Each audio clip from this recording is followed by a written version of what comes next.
स्वाती साईलू सलाकुला उर्फ सरोजा उर्फ Lata DKSZCM Dandakaranya zonal technical department Saroja उर्फ लता या आपल्या AK-47 रायफलसह आत्मसमर्पण करीत आहे. त्यानंतर मी आमंत्रित करतो विवेक उर्फ भास्कर उर्फ Birsa DKSZCM Dandakaranya zone technical department याला. विवेक उर्फ भास्कर हे आपल्या AK-47 रायफलसह आत्मसमर्पण करीत आहे. यानंतर मी आमंत्रित करतो पॉलिट ब्युरो तसेच केंद्रीय समिती सदस्य प्रवक्ता CPI माओवादी व सचिव केंद्रीय रिजनल ब्युरो मलाजला वेणुगोपालराव उर्फ भूपती उर्फ सोनू याला. मी मान्य सरांना विनंती करतो की यांनी सोनू उर्फ भूपती याला संविधान व श्रीफळ देऊन त्याचे आत्मसमर्पण करून घ्यावे आणि त्याला पुढील आयुष्यासाठी शुभेच्छा द्याव्यात. सोनू उर्फ भूपती हा आपल्या AK-47 रायफलसह माननीय मुख्यमंत्री सरांसमोर आत्मसमर्पण करीत आहे.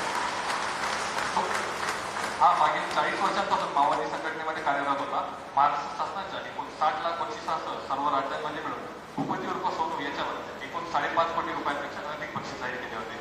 आत्मसमर्पणानंतर पुनर्वसनासाठी केंद्र व राज्य शासनाकडून याला एकूण 25 लाख रुपये बक्षीस म्हणून मिळणार आहे. तसेच दिनांक 1 जानेवारी 2025 रोजी भूपती उर्फ सोनू याची पत्नी DKSZCM तारकाशी माननीय मुख्यमंत्री तथा गृहमंत्री महाराष्ट्र राज्य देवेंद्र फडणवीस यांच्यासमोर आत्मसमर्पण केलेले आहे. माननीय मुख्यमंत्री तथा गृहमंत्री महाराष्ट्र राज्य देवेंद्र फडणवीस यांच्या प्रयत्नांमुळे इतक्या मोठ्या प्रमाणावर मार्गावर भरकटलेले माओवादी सदस्य आत्मसमर्पण करून ते लोकशाहीच्या मुख्य प्रवाहामध्ये सामील होत आहेत व त्यांचे जीवन सुखकर होत आहे. याबद्दल आजच्या या कार्यक्रमाप्रसंगी सोनू उर्फ भूपती याची पत्नी तारका सिडा यांच्याकडून मान्य मुख्यमंत्री सरांना पुष्पगुच्छ देऊन त्यांचे आभार व्यक्त केले जात आहे.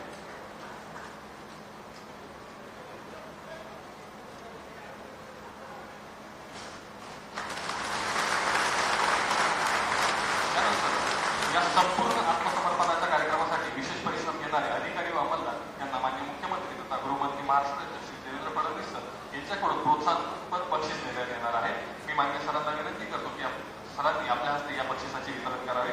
यासाठी मी आमंत्रित करतो पोलीस अधीक्षक गडचिरोली श्री निलोत्पल सर, अपर पोलीस अधीक्षक अभियान श्री M. रमेश सर, विशेष अभियान पथक प्राधिताचे प्रभारी अधिकारी सपोनी राहुल देवडे, पार्टी कमांडर ऋषी बिडवी यांना.